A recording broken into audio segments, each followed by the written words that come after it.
Hello and good morning everyone. I welcome you all at Eduverse News Analysis.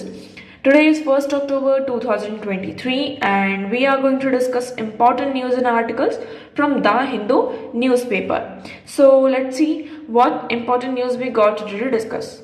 But before starting the video, for PDF, join Telegram channel Eduverse News Analysis.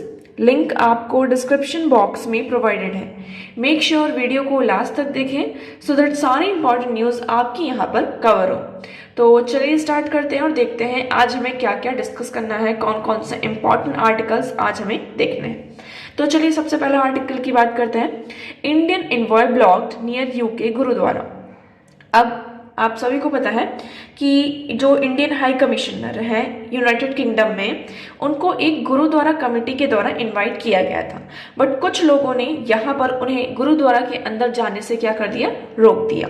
ठीक है, इसी के चलते यहाँ पर ये question किया गया. न्यू दिल्ली ने, इंडिया ने ये क्वेश्चन किया कि जो इन्वॉइस होते हैं दूसरी कंट्री में, है ना, आपके जो डिप्लोमेट्स होते हैं, उनकी सिक्योरिटी की रिस्पॉन्सिबिलिटी किसकी होती है? उस कंट्री में रहने वाले जो भी आपके लोग हैं उनकी यहाँ पर हो जाती है. मतलब कि उस पर्टिकुलर कंट्री की गवर्नमेंट की यहाँ पर रिस्पॉन्सिबिलिटी होती है. बट अगर इस तरीके की चीजें रहेंगी तो इससे क्या होगा, हमारे रिलेशन उस पर्टिकुलर कंट्री के साथ क्या होते हैं, खराब होते हैं. इतना आप लोगों को पता है. तो ये जो कनाडा का क्राइसिस चल रहा है, मतलब कि कनाडा का वाला जो आपका इशू चल रहा है, इसी के चलते कुछ लोगों ने, मतलब कि कुछ खालिस्तानी पीपल के लोग थे, मतलब जो लोग खालिस्तान को सपोर्ट करते हैं, तो उन लोगों ने क्या किया है, गुरुद्वारा के अंदर जाने से हाई कमिश्नर को यहाँ पर रोक दिया. सो यहाँ पर देखेंगे, high commissioner of India has reported the disgraceful incident to the foreign commonwealth and development office and the metropolitan police. तो ये जो पूरा मतलब कि इंसिडेंट था, उसको यहाँ पे जो मेट्रोपॉलिटन पुलिस थी, डिपार्टमेंट था, उसको वहां पर रिपोर्टिंग की गई, इसकी रिपोर्टिंग की गई. और उसके बाद यहाँ पर ये कहा गया कि अथॉरिटी से ये अर्ज किया गया कि इसके जो भी कल्प्रिट्स हैं उनके अगेंस्ट में यहाँ पर जल्द से जल्द एक्शन लिए जाए. Okay, so I hope this one is clear to you. Now move करते हैं नेक्स्ट वन की तरफ. सो हमारा नेक्स्ट आर्टिकल है सितंबर rainfall watch of the India's monsoon deficit. अब आप सभी को पता है, अगर आप जून देखेंगे, जुलाई हुआ, अगस्त एंड देन सितंबर. जुलाई और अगस्त में हमारी इतनी मतलब कि इंडिया में इतनी बारिश नहीं हुई है. ठीक है, रेनफॉल इतना नहीं हुआ है. अगर हम देखें, इस साल का जो हमारा अगस्त था वो ड्राइएस्ट अगस्त रहा है in the centuries. Despite the driest August in century, India has dodged a drought this year thanks to unexpectedly heavy rain in September. तो जो बारिश अगस्त में नहीं हुई उसको किसने फुलफिल कर लिया? अगर बारिश अगस्त में नहीं हुई, इसका मतलब क्या होता है, हमारे पास ये था कि शायद फेमाइन आ सकता था, सूखा पड़ सकता था, ड्रॉट आ सकता था. लेकिन सितंबर में यहाँ पर अनएक्सपेक्टेडली बारिश हुई है, हैवी रेनफॉल हुआ है, जिसके कारण मतलब कि सितंबर ने अगस्त का भी कोटा क्या कर दिया है, यहाँ पर फुलफिल कर दिया है. जो हमारा इंडियन मेट्रोलॉजिकल डिपार्टमेंट था, उनके द्वारा ये कहा गया था कि जो रेनफॉल होगी वो अप्रोक्सीमेटली 96% यहाँ पर सितंबर में हमें देखने को मिलेगी. बट अगर हम टोटल देखें टिल 30 सितंबर जो हमारे मॉनसून था वो कितना था, मतलब 94% था, मतलब नॉर्मल था. हम ये नहीं कह सकते कि ना कम था ना ज्यादा था. तो यहाँ पर जो हमारी एक ड्रॉट वाली प्रॉब्लम हम देखने को मिल रही थी कि शायद अगर बारिश नहीं होगी, अगस्त में तो हुई नहीं, सितंबर में भी नहीं हुई, तो जो ड्रॉट है ये हमें फेस करना पड़ सकता है. But thankfully for the September monsoon, यहाँ पर सितंबर मानसून के कारण जो मानसून डेफिसिट था इंडिया के अंदर, उसमें हमें कमी दिखाई दी. ओके, सो आई होप आपको ये यहाँ पर क्लियर होगा. तो चलिए बढ़ते हैं हमारे क्वेश्चन की तरफ. तो आज का हमारा पहला क्वेश्चन है, We adopted parliamentary democracy based on the British model, but how does our model differ from that model? आप सभी को पता है हमने यहाँ पर ब्रिटिश मॉडल वाला डेमोक्रेसी अडॉप्ट किया है. ओके, कौन सा मॉडल? British model. बट हमें एक ब्रिटिश मॉडल और इंडियन मॉडल को देखेंगे तो दोनों में डिफरेंस देखने को मिलता है आप लोग को. तो इनके बीच में क्या डिफरेंस है ये हमें बताना है, किस बेसिस पर यहाँ पर ब्रिटिश मॉडल और इंडियन मॉडल यहाँ पर डिफर करता है. अब हमारे पास दो स्टेटमेंट हैं और हमें ये बताना है कि इसमें से कौन सी स्टेटमेंट आपकी करेक्ट है और कौन सी स्टेटमेंट आपकी इनकरेक्ट है. Question is clear to you? ये आपका पॉलिटी का क्वेश्चन है. सबसे पहले तो आप ये देख लीजिए. ओके, और यूपीएससी के द्वारा पूछा गया ये क्वेश्चन है, लास्ट ईयर प्रीवियस ईयर ये क्वेश्चन है. ओके, नाउ पहला स्टेटमेंट क्या है, as regard legislation the British parliament is supreme और sovereign but in India the power of the parliament to legislate is limited. पहला स्टेटमेंट ये कह रहा है कि ब्रिटिश पार्लियामेंट में जो ब्रिटेन की पार्लियामेंट है वो कैसी है, सुप्रीम है और सोवरेन है।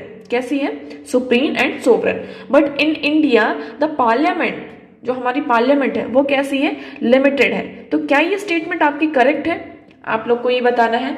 Second statement is in India matters related to constitutionality of an amendment act of the parliament are referred to the constitution bench by the supreme court। इसमें ये कहा जा रहा है कि अगर पार्लियामेंट में या फिर कॉन्स्टिट्यूशन में हमारे कुछ अमेंडमेंट होता है जिसकी कॉन्स्टिट्यूशनैलिटी को, मतलब कि उसमें जो भी अमेंडमेंट हुआ है पर्टिकुलर एक्ट में, तो क्या वो कितना कॉन्स्टिट्यूशनली वैलिड है, कितना वैलिड नहीं है, इसके लिए उस पर्टिकुलर एक्ट को, उस पर्टिकुलर अमेंडमेंट को हम सुप्रीम कोर्ट की जो कॉन्स्टिट्यूशनल बेंच होती है उसमें रेफर कर सकते हैं या नहीं कर सकते। तो ये स्टेटमेंट आपकी करेक्ट है या इनकरेक्ट, ये आप लोगों को कॉमेंट सेक्शन में बताना है। एक बार हिंदी में भी देख लेते हैं।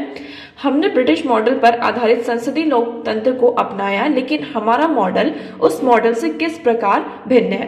पहला स्टेटमेंट है, कानून के संबंध में ब्रिटिश संसद सर्वोच्च या संप्रभु है, लेकिन भारत में कानून बनाने की संसद की शक्ति सीमित है। मतलब कि हमारी जो लॉ को रेगुलेट करने की, लॉ को लेजिस्लेट करने की जो पावर है वो कैसी है, लिमिटेड है। सेकेंड वन इज, भारत में संसद के सभी अधिनियम में संशोधन से संबंधित मामलों को सर्वोच्च न्यायालय द्वारा संविधान पीठ को भेजा जाता है। तो भारत में यहाँ पर कोई भी मतलब अधिनियम होता है, मतलब कि अमेंडमेंट होता है, तो उसकी कॉन्स्टिट्यूशनैलिटी को चेक करने के लिए, मान लीजिए कोई ऐसा केस आ गया कि कॉन्स्टिट्यूशनली वैलिड है या नहीं, तो इसलिए उस पर्टिकुलर केस को कहाँ रेफर किया जाता है, सुप्रीम कोर्ट की एक कॉन्स्टिट्यूशनल बेंच को रेफर किया जाता है।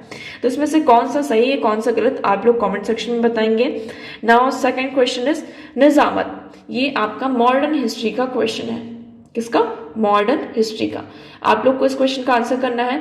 तो क्वेश्चन क्या है, Nizamat which was a part of a dual government of Bengal refer to which of the following, है ना।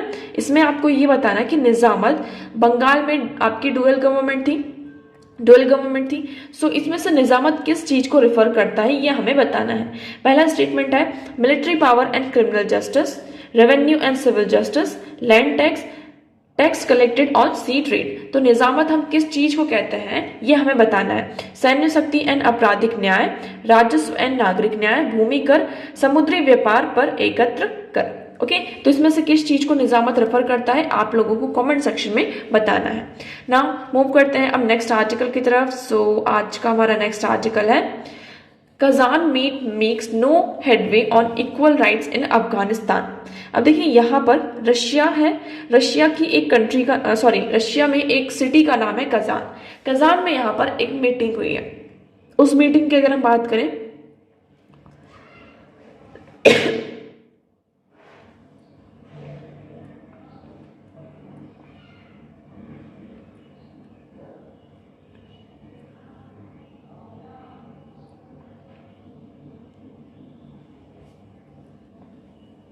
So next article is Kazan meet makes no headway on equal rights in Afghanistan. Now Russia की एक city का नाम है Kazan. Okay, तो Kazan में एक मीटिंग हुई है जिसमें कि आपके वेरियस जो हम बात करते हैं Pakistan, Russia, China, Iran, central Asia के जितने भी लीडर्स थे उन्होंने इसमें पार्टिसिपेट किया।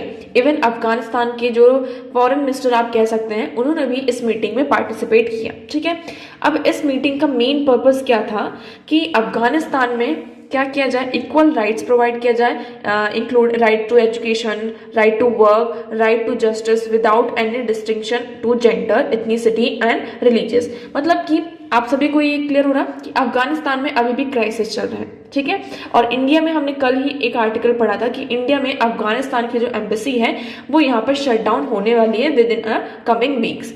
उसी के चलते यहाँ पर 9 नेशन की मॉस्को फॉर्मेट की मीटिंग हुई है जिसमें तालिबान के एक्टिंग फॉरेन मिनिस्टर को इनवाइट किया गया था। ओके। मॉस्को फॉर्मेट में 9 नेशन की यहाँ पर मीटिंग हुई है जिसमें इंडिया ने भी पार्टिसिपेट किया था और तालिबान के जो एक्टिंग फॉरेन मिनिस्टर हैं उन्हें भी इनवाइट किया गया था, ठीक है। और ये मीटिंग आपकी जो मॉस्को फॉर्मेट है ये कहाँ हुआ है, कजान में हुआ है, इसलिए हम इसको कजान मीट भी कह रहे हैं। तो आप लोग को ये याद रखना है कि व्हाट इज कजान मीट, कहीं से आपसे एक क्वेश्चन पूछा जा सकता है कि कजान मीट क्या है, कहाँ हुआ था, कौन सी सिटी में है, ओके।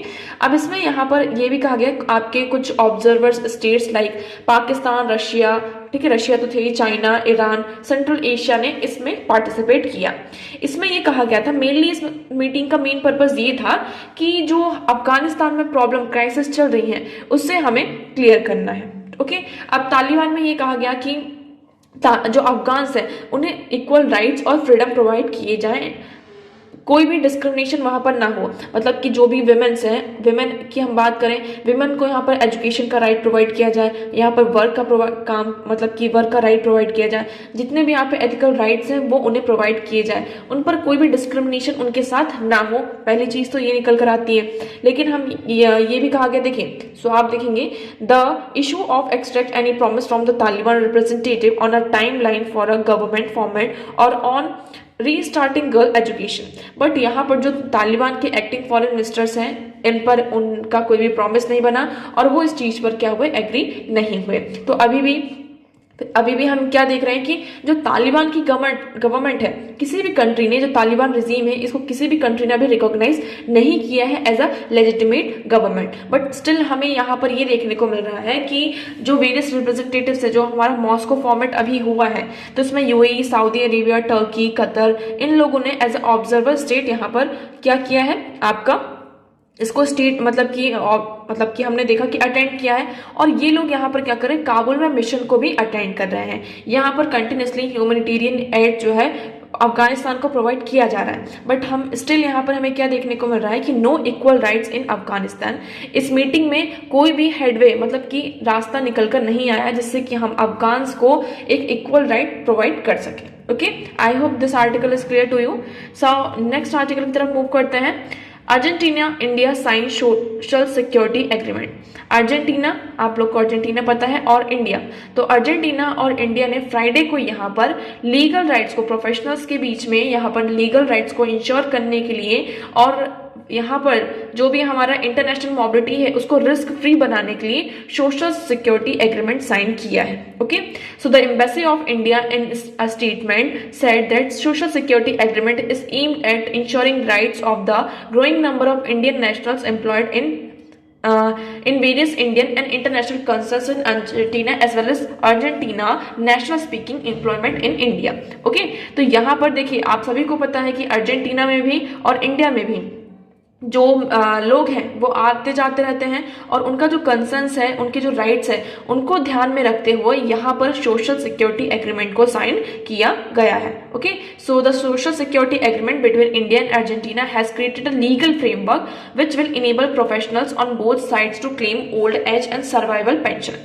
तो इस सोशल सिक्योरिटी से क्या निकल कर आता है, इस सोशल सिक्योरिटी से हमारा ये निकल कर आता है जितने भी आपके प्रोफेशनल्स हैं, मान लीजिए कुछ प्रोफेशनल्स इंडिया से जाकर अर्जेंटीना में काम कर रहे हो या फिर अर्जेंटीना से आकर इंडिया में काम कर रहे हो, अब वो लोग वहीं पर रहने लगे, तो उनकी सोशल सिक्योरिटी को इंश्योर करने के लिए इस एग्रीमेंट को साइन किया गया है। इसमें क्या कर सकते हैं, ये एक लीगल फ्रेमवर्क है जिसके द्वारा यहाँ पर जो भी ओल्ड एज और सर्वाइवर हैं वो पेंशन्स की यहाँ पर डिमांड कर सकते हैं, उसको क्लेम कर सकते हैं। That apart from permanent and total disability pension for employed personal as well as legislation in Argentina concerning contributing benefit for social security system.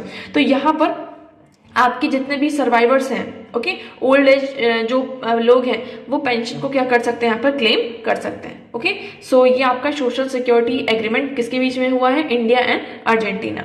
Next move करते हैं। सो नेक्स्ट आर्टिकल है हमारा Chennai top not in tortoise trafficking network. अब देखिए चेन्नई में यहाँ पर क्या हो रहा है, बहुत ही ज़्यादा आपके जो ये टॉर्टोइज हैं आपको दिख रहे होंगे, इनको फ्रेश वाटर स्पीशीज भी कहा जाता है और इंडिया की फ्लैगशिप टर्टल्स हैं, है ना। इनकी मार्केट में बहुत ज़्यादा डिमांड होती है और इसी के चलते इलीगल मार्केट में जो इनकी ये डिमांड बढ़ती जा रही है इसकी बहुत ज़्यादा ट्रैफिकिंग की जाती है, है ना। ये जो आपके टॉर्टोइज हैं इनकी बहुत ज़्यादा क्या की जाती है, ट्रैफिकिंग की जाती है। अब इनकी ट्रैफिकिंग क्यों की जाती है, क्योंकि इनका जो मीट होता है ना उसको मतलब कि यूज़ किया जाता है, खाया जाता है, और इनका जो शेल है इसको डिफरेंट डिफरेंट मेडिसिनल पर्पस के लिए यूज़ किया जाता है। So you will see Chennai is the highest rank not in the tortoise and hard shell turtle trafficking network fuelling the global pet trade. A new study has found, एक स्टडी हुई है जिसमें ये पाया जा रहा है कि चेन्नई में सबसे ज्यादा क्या हो रही है, इन टॉर्टोइज की ट्रैफिकिंग की जा रही है। एक स्टडी, उस स्टडी का नाम क्या है, from pets to plate, also found that trafficking of soft shell turtle for meat was predominately domestic in nature. और यहाँ पर तो देखिए ये हार्ड शेल टॉर्टोइज हैं आपके, ठीक है, टर्टल्स हैं, और आपकी जो सॉफ्ट जो शेल होती हैं उन टॉर्टोइज को भी क्या किया जा रहा है, उनकी भी ट्रैफिकिंग की जा रही है, क्योंकि उनका जो मीट होता है उसको यहाँ पर यूज किया जाता है एज अ फूड, तो उनकी भी यहाँ पर ट्रैफिकिंग की जा रही है। तो यहाँ पर हमें क्या देखने को मिला कि जो एशियन टर्टल क्राइसिस है वो हमें बढ़ता हुआ नजर आ रहा है। यहाँ पर देखिए मुंबई, कोलकाता, बेंगलुरु, अंतपुरम, आंध्र प्रदेश, आगरा, इन रीजन्स में भी ट्रैफिकिंग की जा रही है, बट सबसे ज्यादा यहाँ पर हमें कहाँ देखने को मिल रही है, चेन्नई में देखने को मिल रही है। Okay, so Chennai was identified as the most central node in the tortoise hard shell turtle trafficking network.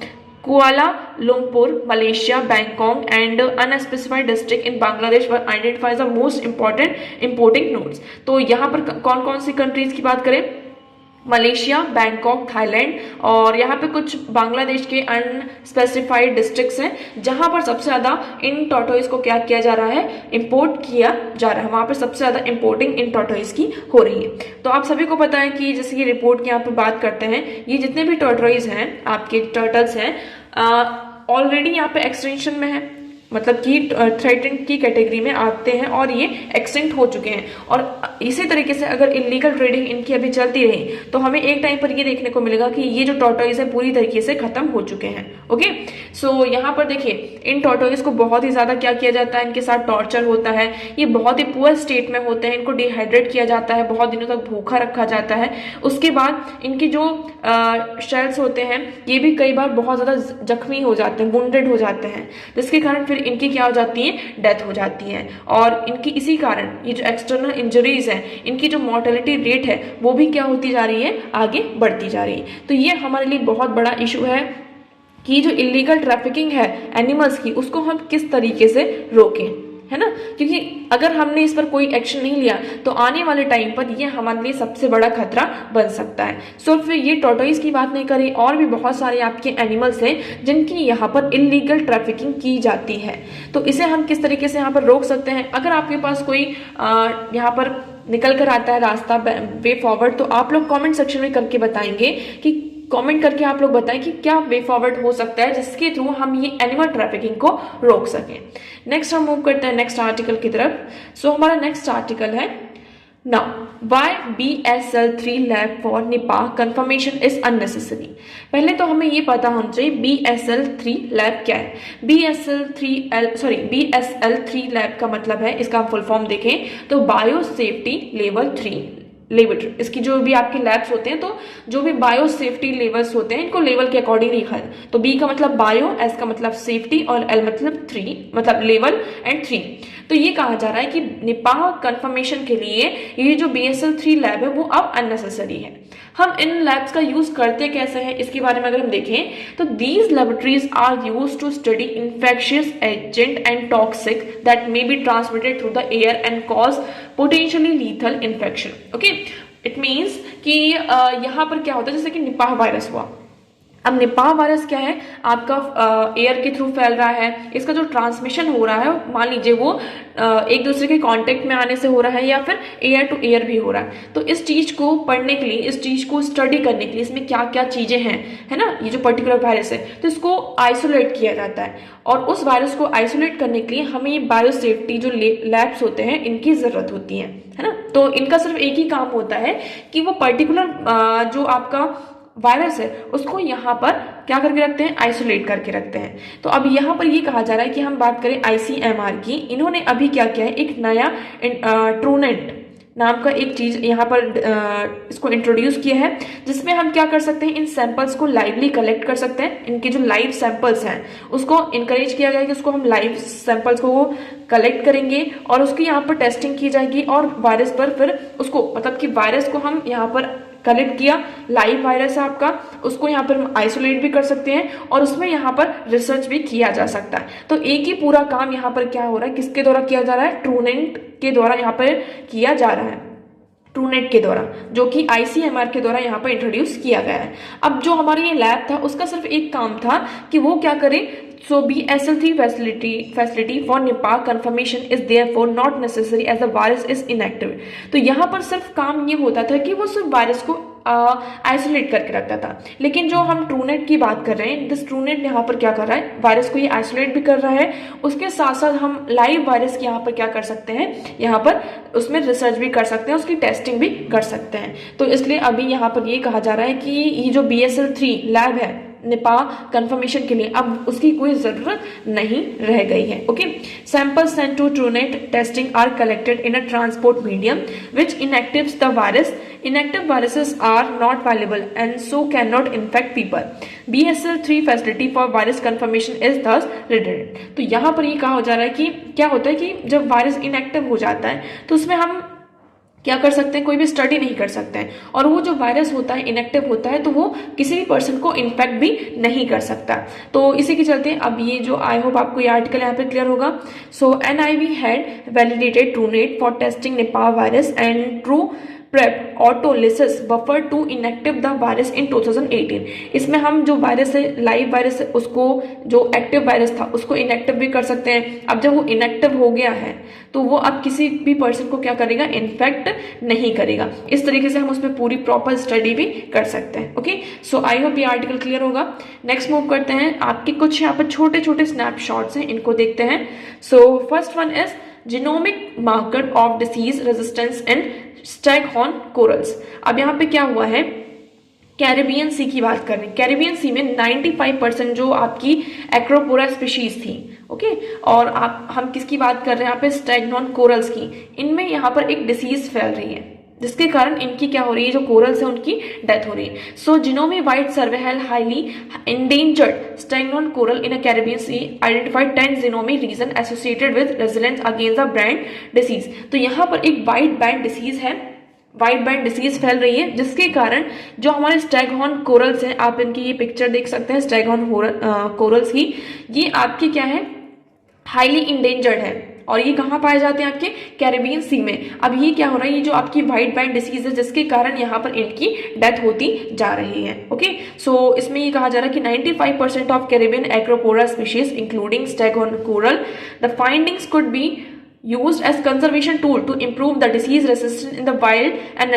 nursery stroke stagnant coral used in repopulate damaged coral reefs throughout Caribbean waters। तो इसमें ये कहा जा रहा है कि हम एक जीनोमिक मेकर्स लेकर आएंगे, जिसके कारण जो क्या होगा, जीनोमिक मेकर्स के थ्रू हम क्या करेंगे, ये जो स्टैगहॉर्न कोरल्स है इसमें जो वाइट बैंड डिसीज आपकी फैल रही है, आप देख रहे होंगे पूरे जो कोरल्स है वो वाइट कलर के हो चुके हैं।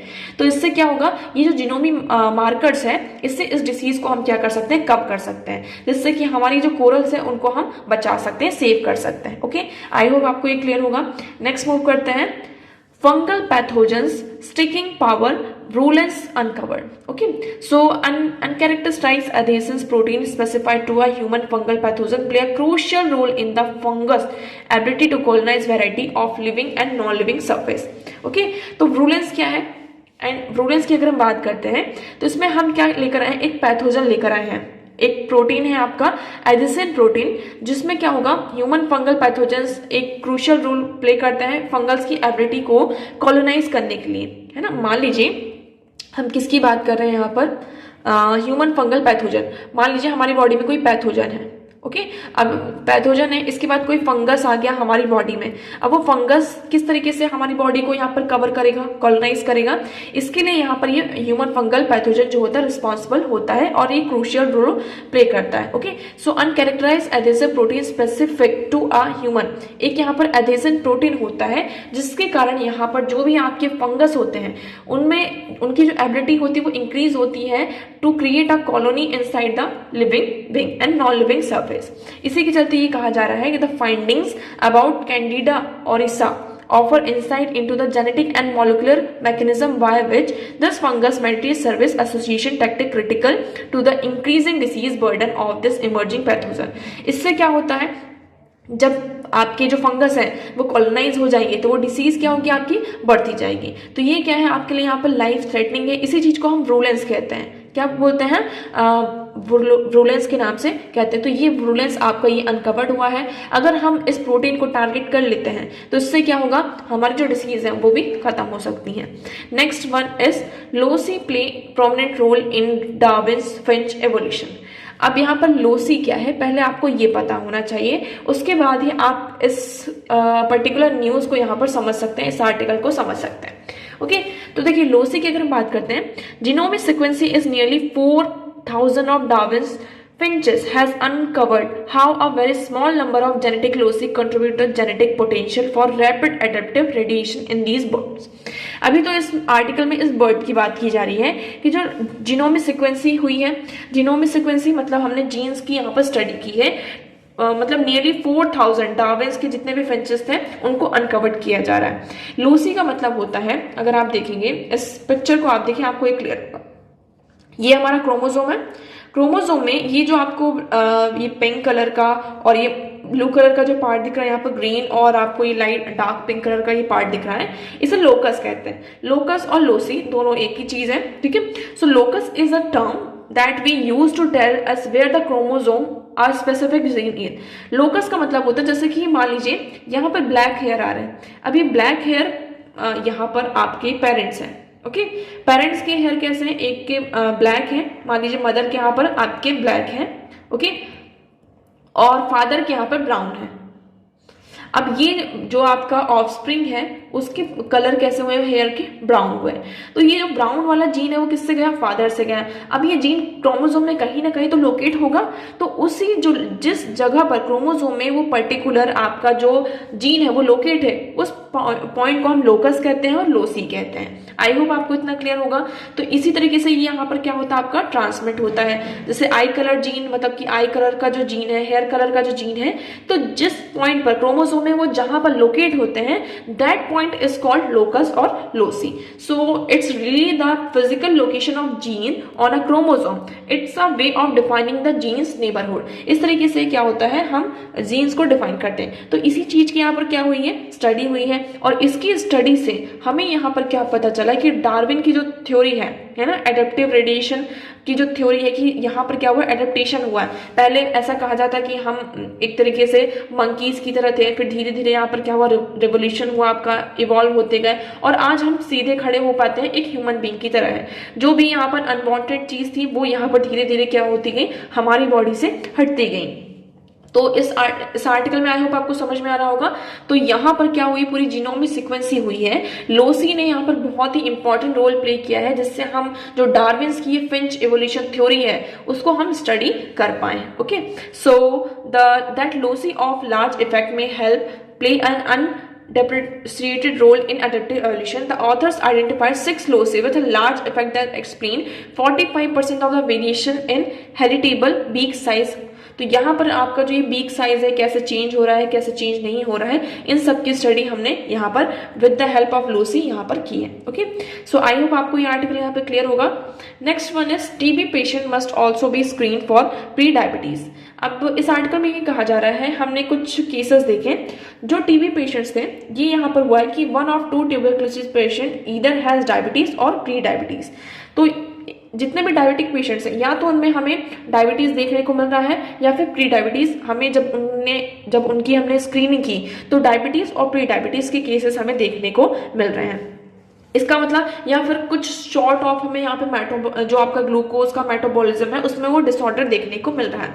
इसलिए इस आर्टिकल में ये डिस्कस किया गया है, ये कहा गया है, इन शॉर्ट में आपको अगर कंक्लूड करूं तो जो भी टीबी के पेशेंट्स हैं उनकी सबसे पहले जो डायबिटिक वाली आपकी जो प्री डायबिटिक स्क्रीनिंग है वो करनी चाहिए। उसके बाद हमें डायबिटीज की मतलब कि जो आपका टीबी है, ट्यूबरकुलोसिस, उसकी तरफ आगे बढ़ना चाहिए। उससे क्या होगा, उससे ये होगा कि जो हमारी ये फास्टिंग है, ग्लूकोज लेवल का और जो एलिवेशन है उसको हम यहाँ पे कंसर्न कर पाएंगे। और जो ये टीबी पॉपुलेशन, यहाँ पे हम बात करें किसकी, प्री डायबिटिक टीबी पॉपुलेशन की, जो नेशनल टीबी एलिमिनेशन प्रोग्राम में है, तो उसको हमें क्या करना है, पूरी तरीके से फॉल डाउन करना है। तो अगर ये प्री डायबिटिक ग्रुप के अभी जो पेशेंट्स हैं वो अभी हमें नंबर बढ़ता हुआ नजर आ रहा है। अगर हम यहाँ पर डायबिटिक पेशेंट की क्या करते हैं, स्क्रीनिंग करते हैं, तो एक तरीके से यहाँ पर जो टीबी पेशेंट्स हैं उनका भी हमें पता चल सकता है ना।